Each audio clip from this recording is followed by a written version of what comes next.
हमारी बहू मर गई, हमारी पत्नी मर गई, एक पैसा नहीं मिला। इतना भी कि 5 ही रुपया दे दिया होता, 100 रुपया तो हम देखते कि बने वो देना चाहता है लेकिन पैसा नहीं है। पहले तो फिंगर नहीं लगवा रहा था, गेहूँ तौल करा लिया, धान तौल करा लिया कि अगले बार देंगे पैसा, अगले बार सर्वर चलेगा तो तुरंत आपका पेड कर देंगे।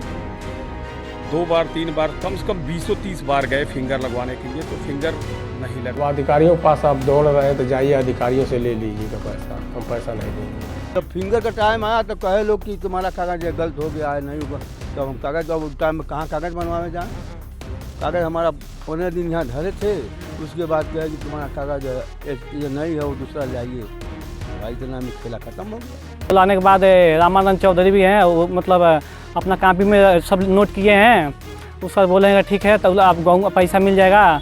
अभी उसके बाद हमको रसीद भी नहीं मिला है, कुछ भी नहीं मिला है। सचिव साहब भी बोले हैं कि रसीद दे देंगे, पैसा दे देंगे, कुछ भी नहीं दिया हमको। तो आपके साथ क्या हुआ था बताइए विस्तार से। अब विस्तार से हम गेहूँ गोदाम पर दिए थे 3 साल पहले। उसके बाद रजनीकांत मिश्रा से कई चक्कर गए कि फिंगर लगा दीजिए, तो कहे कि मशीन हमारा ख़राब है, मशीन जब चालू होगा तो लगाएंगे।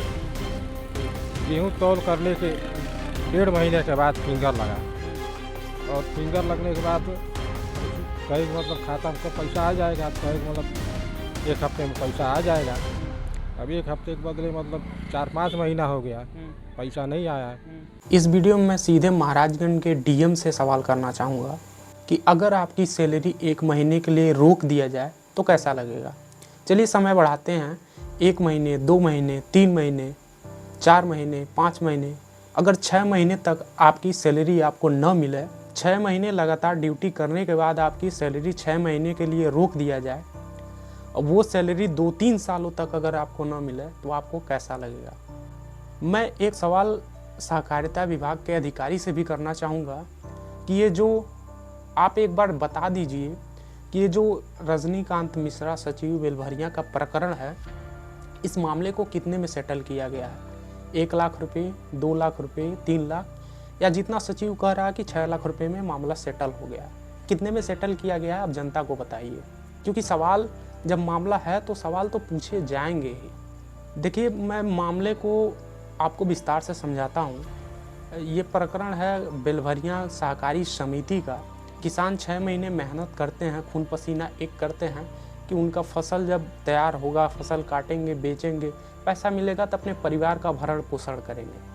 ऐसे में किसान इसी उम्मीद के साथ फसल काटे और वहाँ बेलभरिया सहकारी समिति पर 2022 में सचिव रजनीकांत मिश्रा के मौजूदगी में और चौकीदार रामानंद चौधरी के मौजूदगी में जितनी भी गेहूं खरीद हुई, सारे गेहूं खरीद का पैसा इस सचिव रजनीकांत मिश्रा ने सीधे सीधे उस समिति से फ्रॉड किया और नेपाल भाग गया। नेपाल में इसने अच्छी खासी अपनी प्रॉपर्टी बनाई है, फैक्ट्री डाला है कपड़े का, उस फैक्ट्री से अच्छी खासी इसने अर्निंग करी है। नियम तो ये होता है कि जब गेहूं तौल हो जाता है तो 15 दिन के भीतर खाते में लोगों के पैसे आ जाता है। 15 दिन के भीतर खातों में लोगों के पैसे आ जाता है। जब किसानों का पैसा रुका नहीं आया तो उन्होंने सचिव से संपर्क किया, सीधे कहा कि साहब मेरा पैसा नहीं आया, मैं क्या करूं। तो ऐसे में सचिव ने टाला कि कोई मामला हो गया है, आपका फिंगर नहीं अपलोड हो पाया था, नहीं लग पाया था। और इसमें सबसे बड़ा फ्रॉड उसने किया कि किसानों का गेहूं तो ले लिया, लेकिन उसने कहा कि टेक्निकल ग्लिच हो गया, आज फिंगर नहीं लग पाएगा, कल आइएगा, पर्ची नहीं है, पर्ची कल आइएगा ले लीजिएगा। और ऐसे कर करके उसने किसानों को टाला और बहुत से किसानों को न फिंगर लगवाया न पर्ची दिया, 2 चीज़ों का फ्रॉड किया। और उसने सारा पैसा लेकर के नेपाल भाग गया और 1-2 सालों तक वो नेपाल से वापस आया नहीं। किसान अधिकारियों के वहाँ तहरीर लगाते रहे, एप्लीकेशन के बाद एप्लीकेशन देते रहे। ये एप्लीकेशन आप देखिए 2022 में महाराजगंज जिला डीएम के पास दिया गया है। प्रशासन में बैठे लोगों से पूछना चाहूँगा कि किन अधिकारियों को आप लोग भेज करके जांच करवाए हैं, कौन सी जांच करी गई है। आपसे बेहतर तो हम लोग काम करते हैं। जब इस प्रकरण को हमको पता चला, 1 दिन में मैंने सारे किसानों को इकट्ठा किया, सबका इंटरव्यू लिया, वीडियो को अपलोड किए 1 महीने से ऊपर हो गया। इस वीडियो को अपलोड करने के बाद मैंने उसका एप्लीकेशन गीडा में जो खाद्य प्रकरण की अधिकारी IAS अनुज मलिक मैम है, उनकी ये रिसीविंग देखिए। मैंने उनके पास 16 जुलाई को एप्लीकेशन दिया है, लेकिन ये सिस्टम वाले हैं, इनको पर महीने तनख्वाह मिल रही, इनको तो टेंशन है नहीं। भुगतेगा वो किसान जिसकी फसल पूरे 6 महीने की कमाई ये सिस्टम में बैठे करप्ट लोग लूट खसोट करके खा लेते हैं बेचारे। ये किसान रोते बिलखते रह जाते हैं, अधिकारियों के चक्कर से चक्कर लगाते रह जाते हैं। मैं इस किसान का प्रकरण बता रहा हूँ। मैं आर साहब से पूछना चाहूँगा कि आर साहब जो सहकारिता विभाग के हैं, ये जब इनके पास ये किसान जाता है तो ये क्या कहते हैं? किसान से सबूत मांगते हैं, भाई तुम दिखाओ गेहूं दिए हो उसको कि नहीं दिए हो, तुम झूठ बोल रहे हो, तुम्हारे पास न पर्ची है न फिंगर लगाए हो। मैं साहब जी से पूछना चाहूँगा, साहब जो क्वेश्चन आप किसान से कर रहे हैं, आप सचिव को सामने बुलाइए, किसान को सामने बैठाइए और फेस टू फेस पूछिए कि भाई तुमने उसको गेहूं दिया है कि नहीं, और सचिव से पूछिए भाई तुमने गेहूं लिया है कि नहीं लिया है। ऐसा आपने किया? नहीं किया। जिन किसानों के पास पर्ची था उन किसानों ने आगे बढ़ा, उसके ऊपर FIR करा और उसको सस्पेंड भी किया गया था। और इस किसान की मैं जो प्रकरण बता रहा हूँ, अभी भी बहुत सारे किसान इस रिपोर्ट को आप डिटेल में देखिए बचे हुए हैं। इस किसान की मैं जो प्रकरण बता रहा हूँ, इसको आज तक इसका पैसा इस सचिव ने नहीं दिया है। इस किसान ने एप्लीकेशन दिया था और गोरखपुर में IAS अनुज मलिक मैम जब उस सचिव को बुलवाई, बातचीत हुआ, उस सचिव ने कबूल किया था कि इस किसान का हम गेहूं लिए हैं। 2023 में उसने कही थी कि 15 दिन के अंदर हम पैसा दे देंगे, लेकिन आज 2025 आने को है, उस सचिव का न 15 दिन आया, न किसी ने पैसे दिलाने की कोशिश करी। सिस्टम ऐसे चल रहा है, किसानों को लूटो खसोटो, कोई दिक्कत नहीं है। इन अधिकारियों का 1 महीने का पेंशन काट दो, 1 महीने का तनख्वाह काट दो, DM साहब का 6 महीने का तनख्वाह रोक दो, पसीने निकल आएंगे।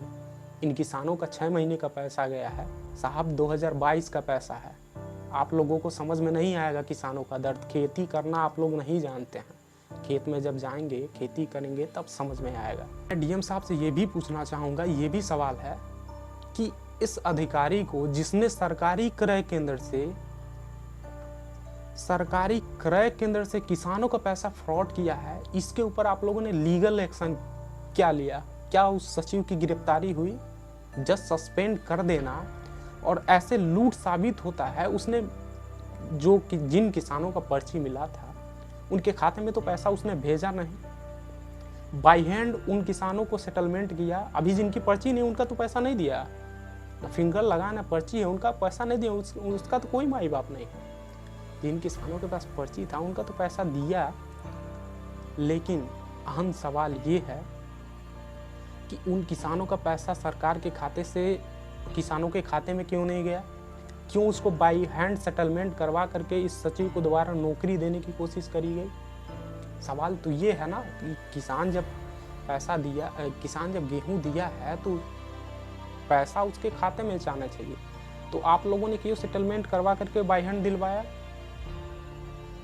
अगर बाई हैंड दिलवाया भी तो इन किसानों का पैसा क्यों नहीं दिलवाया जिनका पर्ची नहीं था?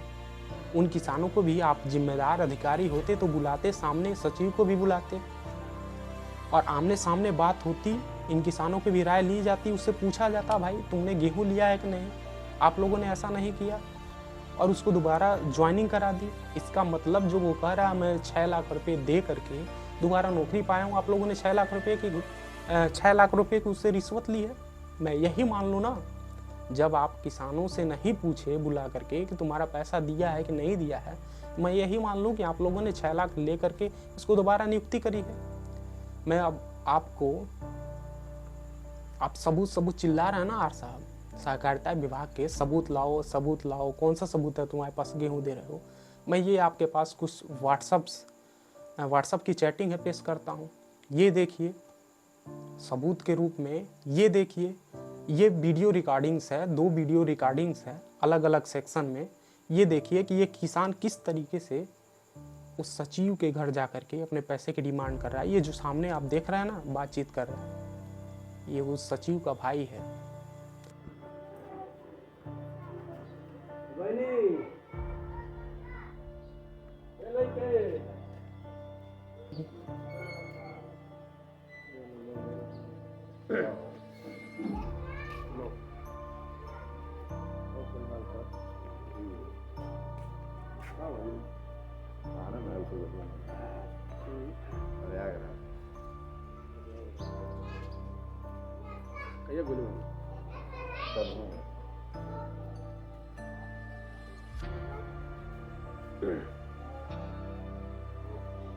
मार्च में हम दे देंगे पैसा आपको, जनवरी को भी दे देंगे।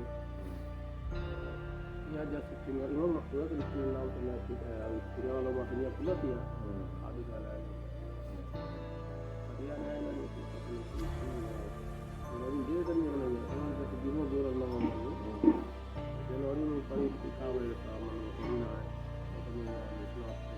इतना हाँ तो बनाई पहले बना था तो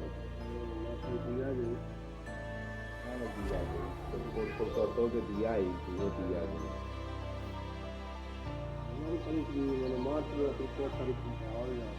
चलो यहाँ है आई है अब उनसे बोल दे मैं बतिया और इस वीडियो में आप देखिए जो बातचीत हो रही है ये उस सचिव से हो रही है। और सबूत चाहिए और देता हूँ, कितनी सबूत आप मांगेंगे एक एक सबूत देता हूँ। ये आप कॉल रिकॉर्डिंग सुन लीजिए कैसे किसान को धमका रहा है ये सचिव, कैसे बातचीत कर रहा है। हाँ दोनों साफ बात बतावे ना ना वो देखो मुझे वो शिकायत के लौटा ना है आईडीआर के डलने रोला है हमने नहीं डलने रहनी बिहाने पापा के लिया के यो बैठा ले का काम कुछ नहीं भी अच्छा तनिया महाराज ने पूछ ले तने नंबर का लिखाई पढ़ाई माने शिकायत जब वो सब लिखे पढ़ेला ना माना हम विश्वास में तो के 5,000 10,000 50,000 दे दी। अरे तो विश्वास अपन हो पाज ले रुकल बनी जा हम कहले बनी आज तक नहीं दे। अभी ऐसे ऐसे किसानों के कारनामे पड़े हुए हैं कि 2021 में जमुई मिल में किसान क्षेत्र के सारे किसान गन्ना बोना छोड़ दिए। क्यों छोड़ दिए? जब किसानों का पैसा लूट लिया जाता है, ना कोई नेता, ना कोई नेती, ना सांसद, ना विधायक, कोई इस किसानों के पीछे नहीं खड़ा होगा।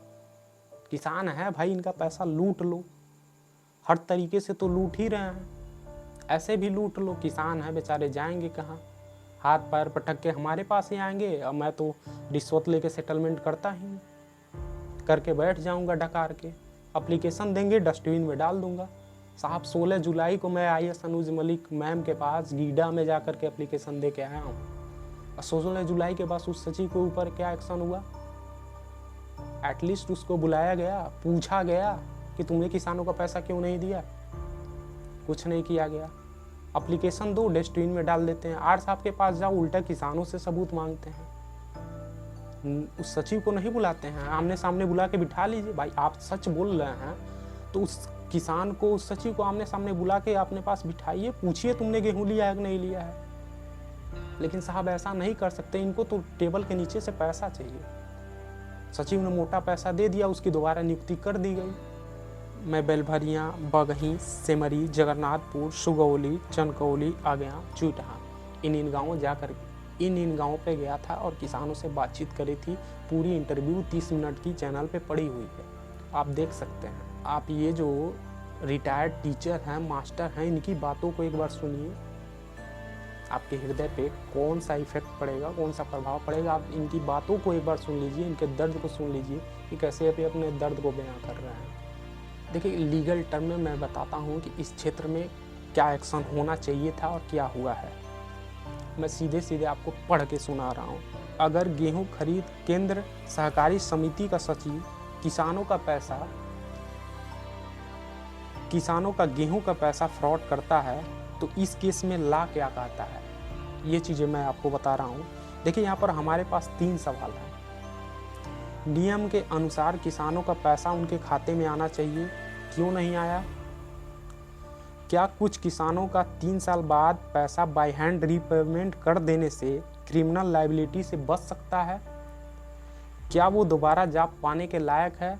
इन 3 बड़े सवालों की मैं लीगल वैलिडिटी आप लोगों को बता रहा हूँ। लीगल कंसिक्वेंस इसमें क्या होगा, लीगल एक्शन इसमें क्या होना चाहिए था और क्या हुआ है। देखिए, कानून कहता है, Indian penal code IPC 409 criminal breach of trust by public servant क्या कहता है, ये चीज़ें मैं आप लोगों को बता रहा हूँ। जब एक पब्लिक सर्वेंट या किसी ट्रस्ट की जिम्मेदारी में पैसा हो और वो पैसे का दुरुपयोग करे तो यह सेक्शन लागू होता है। इसमें 10 साल तक की सज़ा है और फाइन के भी प्रावधान हैं। अब नेक्स्ट सेक्शन है IPC 420 cheating and dishonestly inducing delivery of property. इसमें क्या प्रावधान है? इसमें भी 10 साल के सज़ा का प्रावधान है, फाइन है। IPC 467 forgery of valuable security will ETC, इसमें भी 10 साल के प्रावधान है और फाइन के भी प्रावधान है। अब हम आते हैं सवाल 2 पे कि क्या जस्ट पैसे का 3 साल बाद बिना इंटरेस्ट के रीपेमेंट कर देना, वो भी बाई हैंड, उस सचिव को क्रिमिनल लायबिलिटी से बचाता है? ऐसे में साथ साथ में कई सवाल खड़े होते हैं कि जब ये मामला DM SP सहकारिता विभाग के पास गया तो उन लोगों ने उस सचिव पर बड़ा एक्शन क्यों नहीं लिया? उसकी गिरफ्तारी करवाते, उसको साहब बुलाते, उससे पूछताछ करते, इन किसानों का पैसा दिलवाने की कोशिश करते। किसानों का पैसा दिलवाने में साहब 2-3 साल का समय लगा है। इससे बेहतर काम तो हम लोगों ने किया, 1 दिन में हम लोगों ने रिपोर्ट तैयार किया है। आप लोगों को वो रिपोर्ट तैयार करने में 3 साल लगा है साहब। अभी ये अप्रैल मई ले बाकी किसानों का पैसा दिया गया है और जिनके पास न फिंगर लगा न रसीद है, उनका पैसा आज तक नहीं मिला है। ऐसे में सवाल ये भी है कि जब उसने पैसा दिया ही नहीं है, जिनका फिंगर नहीं लगा है और रसीद भी नहीं दिया है, तो उसको दोबारा नौकरी क्यों दी गई? उससे पूछी क्यों नहीं गई कि तुमने इन किसानों का गेहूँ लिया, तुमने पैसा क्यों नहीं दिया है? ऐसे में मैं सवालों गिनाऊँ तो बहुत सारे सवाल हैं।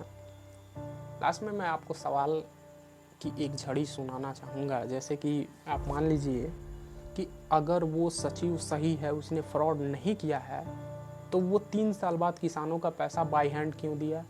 खाते में क्यों नहीं आया? उसने चोरी नहीं की है तो उसने बाई हैंड क्यों दिया? और 3 सालों बाद जिन किसानों के पास फिंगर लगा था, रसीद थी, उनका पैसा 3 साल बाद भी दिया, तो 3 साल का इंटरेस्ट कौन देगा? DM साहब देंगे, सहकारिता विभाग के ये देंगे, अपने जेब से देंगे। उससे इंटरेस्ट क्यों नहीं दिलवाया गया? और उन किसानों का फसल दिए हैं तो उन किसानों का भी कोई अधिकार बनता है कि नहीं बनता? उनके लिए भी कोई कानून है कि नहीं है? उनको न्याय कौन दिलाएगा? DM साहब देंगे अपने जेब से? नहीं ना देंगे। तो मेरी लास्ट में रिक्वेस्ट यही है कि इन किसानों की भी दलीलें सुनी जाए, उस सचिव को बुलाया जाए, इन किसानों की समस्याओं को भी सुना जाए और इन किसानों के भी पैसे दिलाने की आप लोग कोशिश ज़रूर करें, क्योंकि किसान बहुत मेहनत से फसल उगाता है और फसल के ही भरोसे वो अपने परिवार को पालता पोसता है। आप लोगों की तरह सरकारी नौकरी नहीं करता है कि उसके पास महीने के अंत में खाते में पैसे आ जाएंगे। उसकी फसल ही पूंजी है, कमाई है खून पसीने की। तो इस रिपोर्ट को, इस वीडियो को बनाने का मकसद यही था कि आप लोग भी वीडियो को शेयर करिए और इन किसानों को सपोर्ट करिए ताकि इनका पैसा मिल सके, सिस्टम तक ये आवाज़ पहुंच सके। बाकी आपको रिपोर्ट कैसा लगा है कमेंट करके ज़रूर बताइएगा। नमस्कार, आप देख रहे हैं स्लार TV, मैं हूं आपके साथ अरुण कुमार।